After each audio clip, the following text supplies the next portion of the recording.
Uh, Everywhere you travel in the world, all the governments are going through a fundamental rethink about what they need to do to the education system to stay competitive. And when it comes to maths and sciences, a lot of countries realize that for economic prosperity itself, they need to attract more and more people into the areas of maths and sciences. Because unless you have a strong foundation and people pursuing higher education in maths and going on to study further maths, you're not going to be able to keep pace with this technology revolution, which is really the backbone of it is math and science, the knowledge of that. Um, so that's what I want to share about our experiences. And when it comes to the Right to Education Act, it is no doubt a landmark act. It's a real milestone in our country's development. The challenges are not trivial. I think the building of the teaching capacity and training of the existing teachers who are in the field but do not yet have the strength of the content domain, strength of the pedagogical approaches, particularly what's relevant in today's world.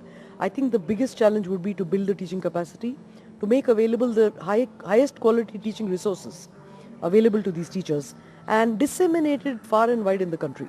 So how do we use technology, television, low-cost internet? How do we use, say, Kendriya Vidyalayas, which are clusters of excellence within the government system? How do we use them as hubs to become the center of excellence for a bunch of, hundreds of schools, government schools, which are around them, and be able to become that teacher training center? How do we use EduSat?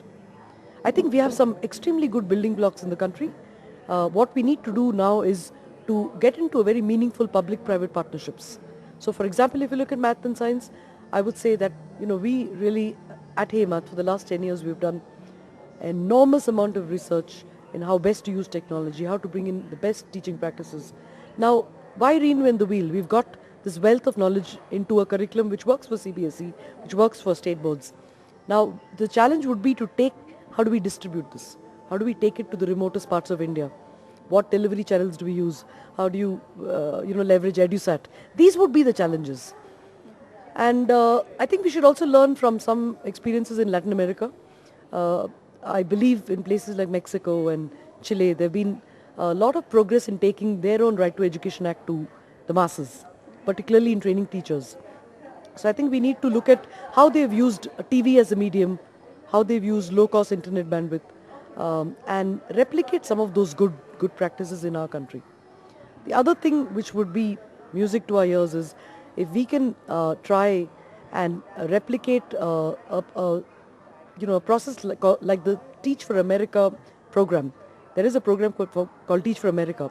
I know we have something here in India called Teach for India. But in Teach for America, what's unique about it is that actually the best performing high school, not high school, but best performing college grads are, lured into the profession of teaching. When I say lured, I don't mean monetarily, but by the kind of social impact and experiences that you can have when you teach in underprivileged areas and more challenging areas. That kind of experience the corporate sector cannot give you. And so in a program like Teach for America or Teach First in the UK, they have the best graduates taking 2 years off before they join the corporate sector, and they teach in the most challenging environments. How can we form a behind CCE is commendable.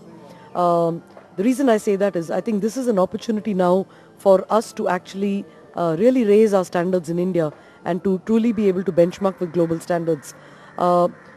There are, of course, a lot of complaints that one hears from teachers as to how do you implement CCE and how do you track the students' scores across so many different dimensions.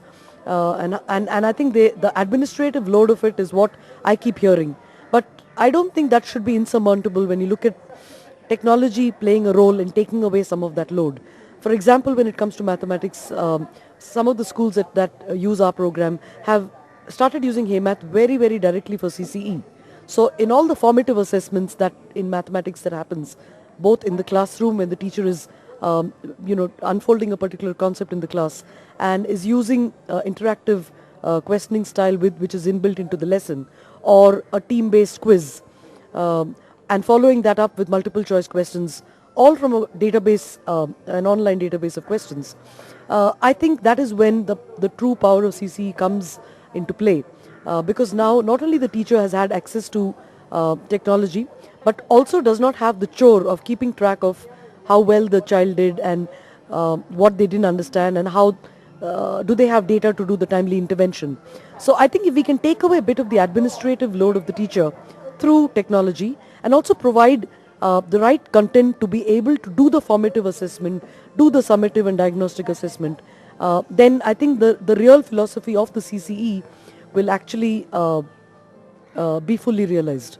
So I think CC is good. Some of the very good private schools in this country have already been following a process like CCE for some time, but the way it's been articulated by the CBSE, I think is very good, and it's a matter of couple of years when the teachers would have been trained in realizing that there is a lot of merit in knowing a child's evaluating the children's understanding of something, so that they would have the right data to be able to intervene and remediate.